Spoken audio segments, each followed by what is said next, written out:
가득히 여러분,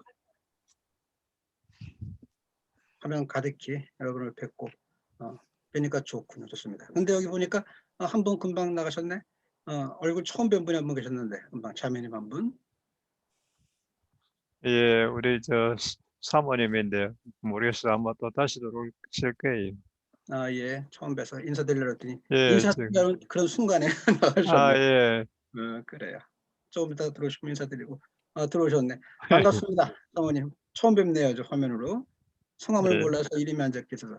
예, 사모님은 우리 그저 아르케처치 이상임 목사님이 네네. 우리 강 목사님 안 계셨을 때에 저희들에게 말씀을 전개해 주신 분이 지금 한국에 계시고 지금 예, 사모님만 여기 지금 피닉스에 계십니다.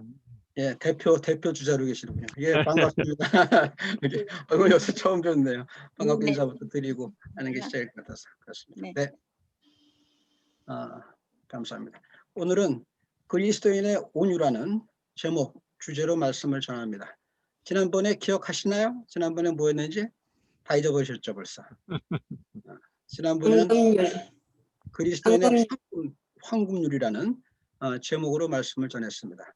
그리스도인의 황금률이라는 것은 그리스도인이 가져야 되는 기본 덕목, 절대 덕목, 그 신앙의 덕목의 바탕이 되는 것이 무엇이냐라는 거였습니다. 그건 다름 아닌 다른 사람을 대접하라 였습니다.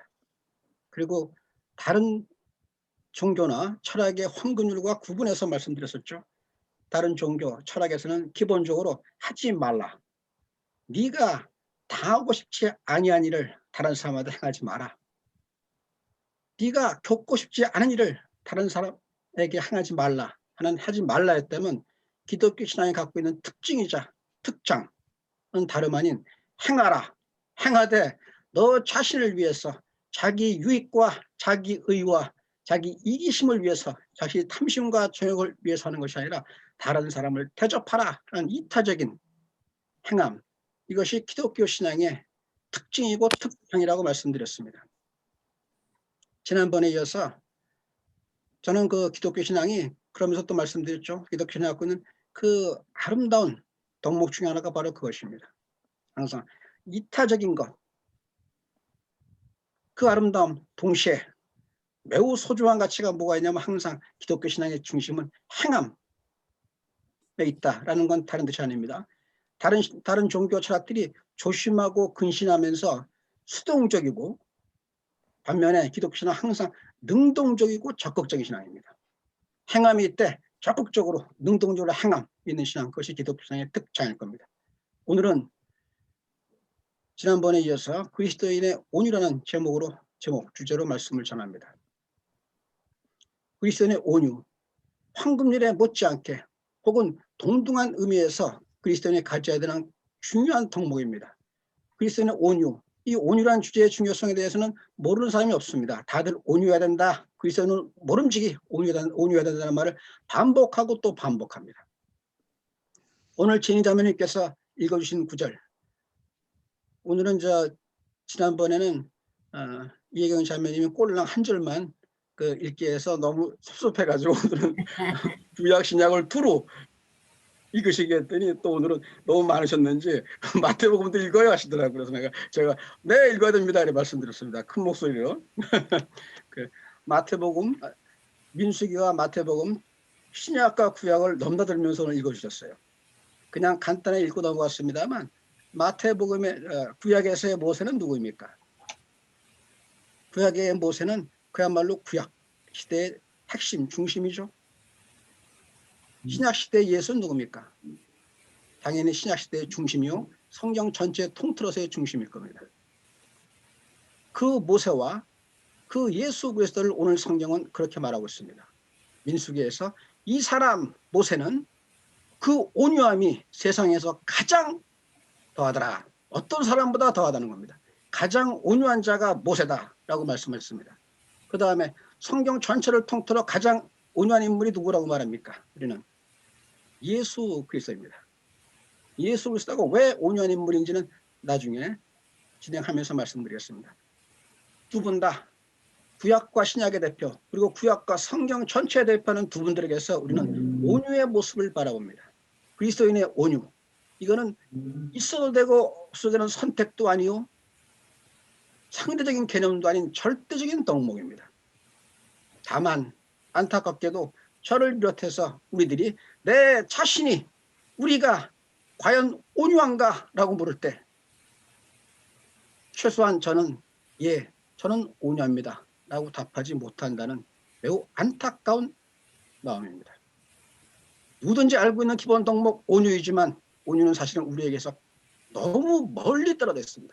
만약에 우리가 진정 온유하다면 우리는 온유하기 때문에 어떤 아름다운 복을 받을 수 있습니까?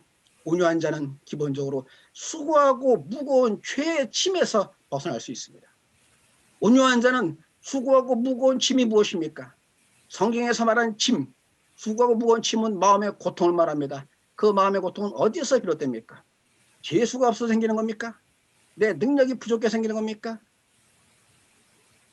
성경에서 말하는 무거운 짐, 마음의 고통, 죄의 마음의 고통은 전부가 다 그 출발은 죄의 권세입니다. 죄로 인해서 내 마음의 두려움, 불안, 탐심, 정욕 등으로 인해서 우리 마음에 무거운 짐을 지게 되는 겁니다. 그런데 예수께서 말씀하십니다. 수고하고 무거운 짐진 자들아 다 내게로 오라. 내가 너희를 쉬게 하리라 말씀하시면서 나는 온유하고 겸손하니 라고 말씀하십니다. 내게서 배우라고 말씀하십니다. 이렇듯 모세에게서 그리고 예수 그리스도에서 이렇게 온유가 강조되어졌다면 그를 믿는 우리, 예수 그리스도를 믿는 우리 그리스도인은 마땅히 온유해야 될 것입니다. 그런데 방금 말씀드렸던 것처럼 우리가 저를 비롯해서 우리가 과연 온유한가? 라고 물어볼 때 당당히 네, 나는 온유합니다. 나는 주 앞에 떳떳이 말할 수 있습니다. 그리스도의 온유가 내 안에 체화되어 있고 내 안에 내화되어 있습니다. 라고 말할 수 있는 사람이 우리만이 아닙니다. 이 자리를 벗어나 다른 사람에게도 과연 몇이나 있을까요? 그렇듯 온유가 그리스도인의 기본 덕목이라면, 절대 덕목이라면 우리는 아프게 한번 생각해 봐야 됩니다. 무엇입니까? 내가 온유하지 않다면 나는 그리스도인이 아니라는 생각을 해야 됩니다. 내가 온유하지 않다면 나는 지금 그리스도인의 얼굴을 하고 있지만 아주 젖먹이, 그야말로 보호가 없으면 그리스도인이라고 할 수도 없는 젖먹이 단계에 머물렀을 뿐이요, 나는 진정한 그리스도인이라고 말할 수 없는 것입니다. 그것이 바로 저입니다. 그렇습니다. 온유라는 건 이렇게 절대 그리스도인의 증거요, 신앙의 열매이고, 그렇다면 우리 모두가 온유해야 할진데 그러기 위해서는 진정한 그 온유가 나의 것이 되기 위해서 우리가 가장 먼저 온유란 무엇인가에 대한 분명한 답이 있어야 할 것입니다. 온유가 무엇입니까? 온유란 무엇입니까? 여기에 대한 답에서 가장 심한 오류가 다름 아닌 온유와 온순의 혼돈입니다. 온유는 온순이 아닙니다. 예수께서 말씀하십니다. 내게 배우라 라고 할 때 그 온유는 믿음으로 말미암아 얻어지는 성령의 열매요 신앙의 증거입니다. 반면에 온순함은 내가 태어날 때 지니는 성정이요 기질입니다. 온유와 온순은 같은 것이 아닙니다. 모세가 어떤 인물입니까? 모세는 어떻든 그 마음에 정의감이 있었던 어떻든 그는 살인자였습니다. 그 살인을 저지르고 도망쳤던 그 모세가 오늘 본문에서 읽어드렸던 것처럼 구스 여자가 나오고 했더니 모든 이 배경이 뭡니까? 모세는 미디안 광야로 도망쳐서 40년 동안 방황생활을 했습니다. 거기서 이방 여자 십보라와 결혼해서 이방 미디안의 사제입니다. 사제, 다시 말해서 이방신을 믿는 제사장 이드로의 사유가 된 것입니다. 그 모세, 우리가 온유와 온순을 일치한다면 모세는 결코 온유할 수 없습니다. 어찌 보면 가장 거칠 수 있습니다. 반면에 예수님은 상당히 온순하십니까? 아니요. 우리는 잘 알고 있습니다. 성전 정화라고 말하는 사건의 모습을 우리는 잘 알고 있습니다. 성전이 어떤 곳입니까? 하나님의 임재를 상징하는 것이며 하나님의 임재를 나타내는 것입니다. 거기에서 예수님은 상을 엎으시고 그때까지 있었던 전통과 관습을 뒤엎으시며 고래 소리 지르면서 내쫓으셨습니다. 우리는 모세에게서 예수에게서 단순히 온순을 보지 못합니다. 그런데도 성경을 단호하고 분명하게 말합니다. 가장 온유하다. 구약을 통틀어 가장 온유한 자가 오히려 성경은 가장 거칠고 어떻게 보면 가장 폭력적이었던 모세를 두고 가장 온유한 자라고 말합니다. 방금 말씀드렸던 성전 정화의 그 전에도 한번 말씀드렸습니다만 블란셋에서는 이를 두고 폭력이라고 말합니다. 다만 그 앞에 단서가 수식어가 붙습니다. 거룩한 예수의 폭력이다 라고 말하는 사건이었습니다. 이 모세와 예수 이 두 존재를 보고 우리는 그들에게서 온순함을 보지 못합니다. 그런데도 성경에서는 그들이 가장 온유하다. 예수가 가장 온유하다고 말하는 근거가 무엇일까요? 그것을 아는 것이 알되 바로 아는 것이 우리가 온유의 길로 나아가는 것이요. 우리가 진정한 그리스도의 길로 한 걸음 더 나아가는 길이 될 것입니다. 온유란 무엇입니까? 온유와 온순의 혼돈. 이 많은 혼돈에서 우리는 성경의 모든 개념들, 예를 들면 지금 말하는 온유, 지난번 말했던 황금률, 그 다음에 사랑, 믿음, 구원, 이 모든 걸 말할 때 우리는 하나의 전제, 기본적인 조건, 전제에 대해 충실해야 됩니다. 성경을 바르게 이해하기 위해서는 기본적인 전제에 충실해야 됩니다. 그것은 다름 아닌 성경의 언어, 하나님의 언어는 세상의 언어와 그 부언어 같을 망정 담고 있는 의미가 많이 다를 수 있다는 것입니다. 다시 말해서 성경적인 정의와 사전적인 정의의 간격을 우리는 인정해야 됩니다. 성경에서 말하는 온유는 사전에서 말하는 젠틀리하는 그 온순과 다릅니다. 성경에서 말했던 온유는 그 어원이 야생마가 주인의 손에 길들여져서 주인에게 완전히 복종하는 상태에서 비롯됐습니다. 그 말이 히브리어로 뭐다 하는 건 중요하지 않습니다. 제가 한들 저도 사전에서 보는 말 전하는 것뿐이고 여러분도 10초만 지나면 다 잊어버립니다. 그게 히브리어 단어로 뭐다 하는 게 중요한 게 아니라 그 어원이 출발이 뭐였는가 배경을 따지는 게 중요합니다. 야생마가 주인의 손에 길들여질 때 어떤 상태가 됩니까? 거칠었던 난폭했던 그 야생마는 그 힘은 그대로 지니고 있습니다. 강한 파워는 그대로 지니고 있지만 주인에게 길들여져서 주인에게 복종합니다. 그것이 온유의 출발입니다. 주인의 손에 완전히 길들여지는 것. 그것이 온유의 배경입니다. 자, 그렇다면 더욱 중요한 것은 주인에게 복종하는 것, 완전한 복종하는 것, 그것이 굴종을 의미합니까? 주인에게 완전히 복종하는 것, 그것이 나의 유익을 의미합니까? 이 부분은 저는 중요하다고 생각하고 다시 강조해 말씀드립니다.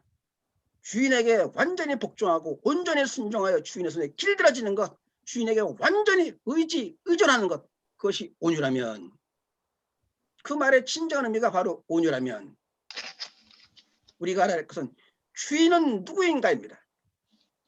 누가 주인인가? 주인의 손에 완전히 길들여져 그에게 절대 복종하고 절대 의지하면서 그때 비로소 온유의 뜻대로 죄의 건세, 수고하고 무거운 짐에서 벗어날 수 있다면 그때 주인이 누구입니까? 여러분의 주인은 누구입니까? 세상의 돈과 권력과 명예 그리고 나의 탐심과 정욕입니까? 아니라고 다들 말합니다. 최소한 예수를 믿는다고 말하는 사람은 전부가 다 아닙니다. 결코 그렇지 않습니다라고 단호하게 말합니다. 그러나 진실은 무엇일까요? 저는 저 자신에게 진실을 물어볼 때 감히 아닙니다 라고 단호하게 말하지 못합니다. 그럼에도 아니라고 외쳐야 됩니다. 경우에 따라 어떤 사람들은 세상의 권세, 세상의 돈과 명예와 세상의 권력 등등에서는 거리를 두는 사람이 있습니다. 저도 그런 면에서는 거리를 두고자 마음에 담고 있습니다.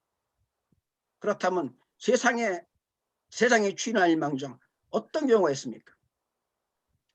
온유를 온순함에 등치시키면 생기는 교회 악의 매우 중요한 병폐가 있습니다. 그건 다름 아닌 교인들을 맹신도로 만들어가는, 교인을 맹신과 맹종으로 이끄는, 모든 교인은 온유해야 된다. 따라서 온순해야 된다. 왜? 교회에서 무릇 잠잠하라. 교인들은 온유해야 되니까. 온유는 온순이니까 잠잠하라. 어떤 불의가 있든 악이 있든 하나님이 할 것인즉 너희는 입을 다물라 라고 말합니다. 하나님이 심판하실 것인즉 이 말은 무엇입니까? 변명입니다. 중심은 무엇입니까? 교회의 주인이 누구입니까? 이 부분도 우리는 인정해야 됩니다. 오늘날 교회의 주인은 예수가 떠난 교회가 너무 많습니다. 오늘날 교회의 주인은 우리가 인정하고 싶든 하지 않든 교회의 주인은 목사가 교회의 주인의 자리에 있는 경우가 너무도 많습니다. 그것이 교회 타락의 원인입니다. 우리는 온유라는 말을 통해서 주인의 손에 주인에게 온전히 복종하고 주인에게 온전히 순종함으로써 그의 품에서 그의 안에서 마음의 평안, 기쁨을 누리는 것이 온유의 진정한 의미와 가치라고 말씀드렸습니다. 그 주인은 누구일까요? 오늘날 교회에서 보던 교회 지도자, 목사나 장로 또는 교회 지도자가 교회의 주인일 수 없습니다. 그리고 내가 세상의 발을 딛고 살고 있지만 내가 세상의 발을 딛고 있는 이 세상, 이것이 나의 주인일 수 없습니다. 우리는 하나님 나라의 시민권을 지닌 하나님의 백성, 하나님의 자녀입니다. 우리의 주인은 누구입니까? 우리 그리스도인의 온유는 누구를 향한 것입니까? 다시 한번 강조합니다. 오직 예수 그리스도입니다. 솔라 크리스토스. 우리에겐 오직 예수 그리스도가 우리의 주님이십니다. 그에게 온전히 복종하고 그에게 온전히 의지하며 그에게 온전히 순종하는 것, 그것이 온유에 다가가는 길입니다. 기억하시기 바랍니다. 그리스도인의 온유는 그리스도인의 주인이신 예수 그리스도께 온전히 순종하고 복종하며 의지하는 것입니다.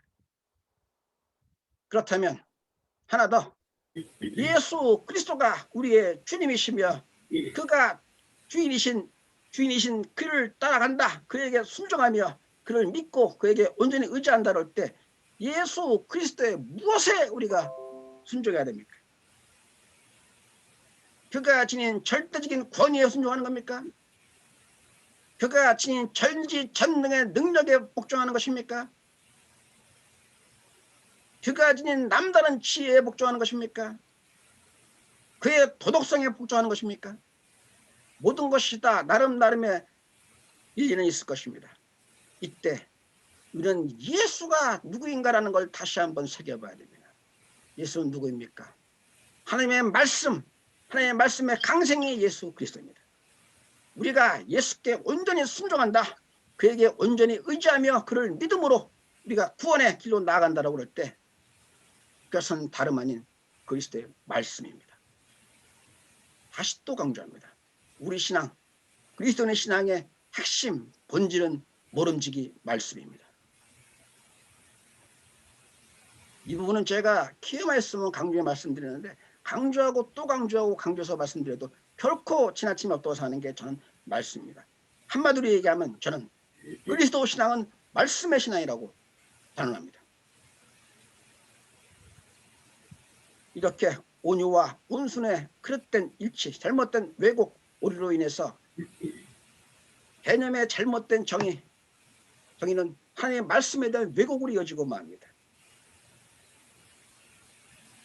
오늘 말씀드린 것 중에서 지금 말씀드린 상정의 어떤 명령 말씀할 때 우리는 그 해석과 적용의 바탕이 무엇인가에 대해서 깊이 한번 생각해 봐야 됩니다. 항상 습관적으로.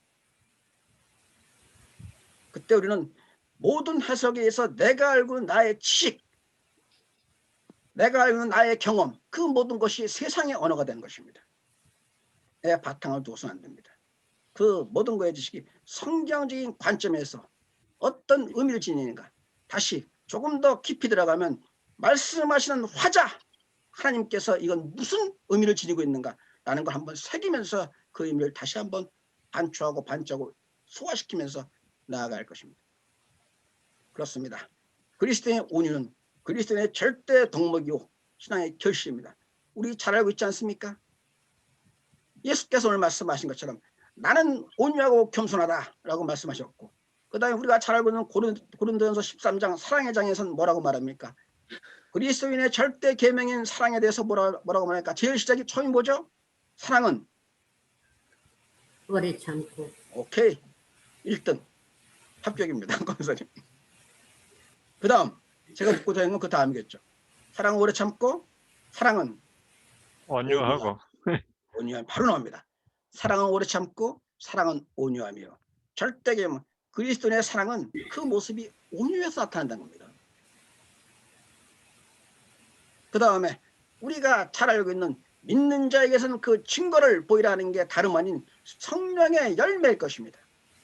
성령의 열매, 성령의 결실에 대해서 9가지 성령의 열매가 있다고 말합니다. 9가지 성령의 열매 다 기억하시나요? 사랑.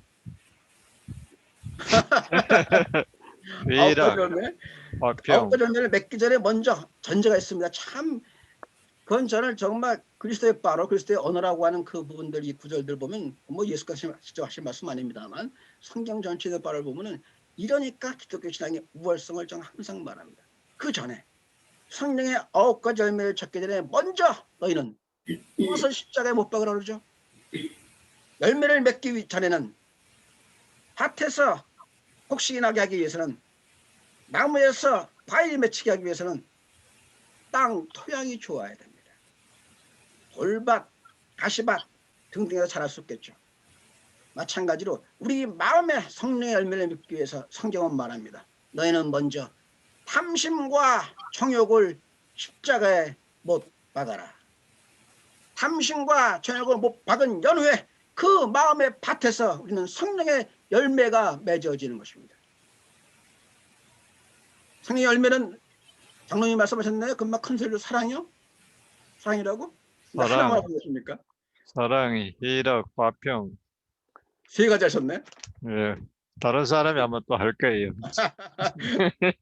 네, 사랑, 희락, 화평 3가지. 그 다음에 온유와 사랑, 희락, 화평. 그 다음은 오래 참음, 자비, 양선. 그 다음에 뭐죠?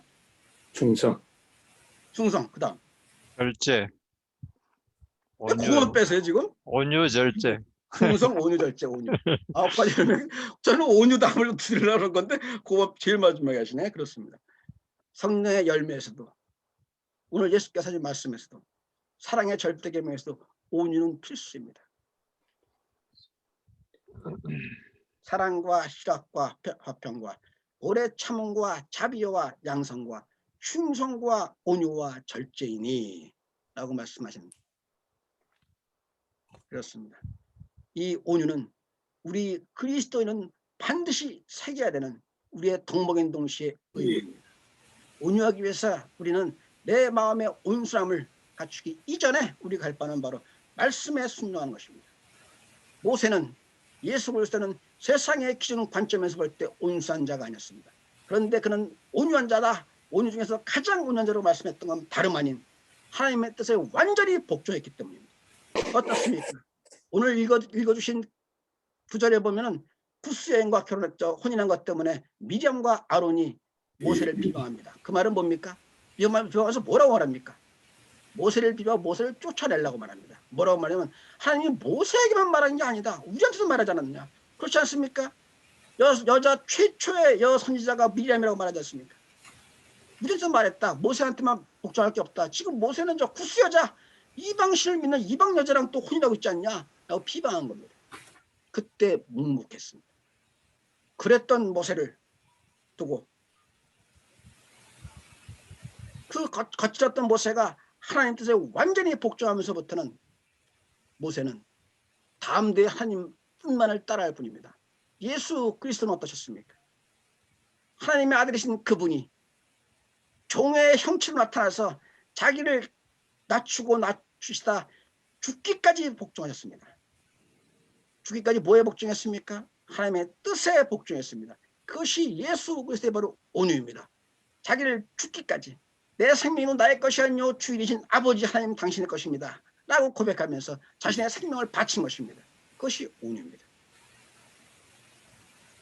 우리는 성경에서 말하는 온유와 황금률, 사랑, 구원 등등의 이 개념들이 우리에게 이 말씀이 우리에게 주는 바가 무엇인지를 바로 깨닫고 제대로 알고 깨닫고 실천해가면서 한 걸음 한 걸음 더 예수께 닮아가는 것.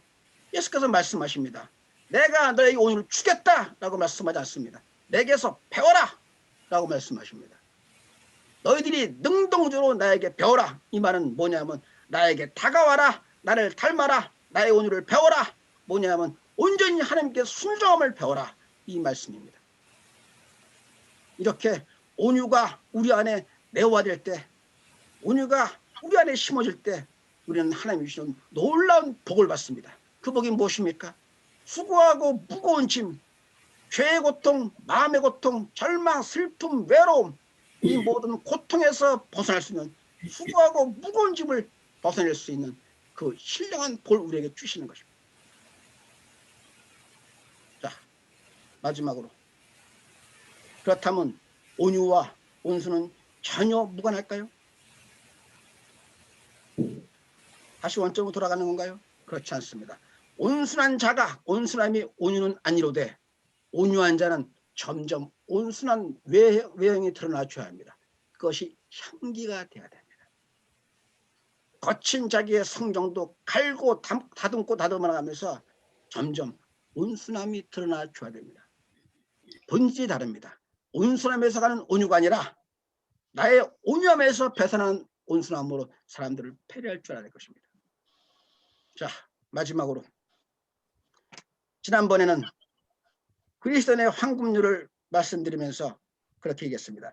그것에 우리에게 정작 중요한 것은 이렇게 아는 것만이 끝나는 것이 아니라 알고 어떻게 적용할 것인가, 어떻게 구체적으로 실행하며 그것이 나의 적용은 무엇인가에 대해서 한번 생각하고 정립해야 될 것입니다. 그리스도인의 황금률, 다른 사람을 대접하라 라고 또 황금률 구체적인 적용, 실천은 다름 아닌 뭐라고 말씀드렸던가요? 다 잊어버리셨죠? 저도 어떤 소리가 듣든 간에 다음 주에 한 시간에 잊어버리니까 잊어버리는 게 당연할 겁니다. 자, 그리스도인의 황금률이라고 말할 때 다른 사람 대접하는 것의 가장 구체적인 적용 그리고 실행은 배려와 존중입니다. 타인에 대한 배려와 존중이 전제가 되지 않고는 우리는 다른 사람을 대접, 특히 나보다 지극히 작아 보이는 그 초라하고 나약해 보이는 사람을 진정으로 대접하고 섬기지 못합니다. 어떤 사람도 그 존재 자체가 존중하다는 걸 전제해야 됩니다. 저 사람이 하는 행동을 비난하기 앞서 역지사지의 입장에서 내가 그러면 어땠을까 다시 한번 생각해 보면서 그 상대를 배려하고 존중하는 것이 다른 사람을 대접하는 것의 기본일 겁니다. 그렇다면 마무리로 오늘 그리스도의 온유의 구체적인 적용은 무엇일까요? 온유하기 위해서, 온유가 우리한테 내화되고 치화되기 위해서 우리가 가장 먼저 지녀야 되는 건 무엇일까요? 항상 온유 앞에 앞서는 단어가 있지 않았습니까? 오늘도 반복하면서 성령의 열매를 반복했고 사랑을 반복하면서 나왔던 게 있지 않습니까? 온유 앞에 항상 전제되는 게 오래 참음입니다. 온유하기 위해서 우리가 구체적인 적용으로 들어갈 때 그 실행은 다름 아닌 참음, 인내입니다. 인내 없이 온유는 없습니다. 성경의 구절들이 구절마다 그렇게 어떤 순서에 따라 정해진 건 결코 우연이 아닙니다.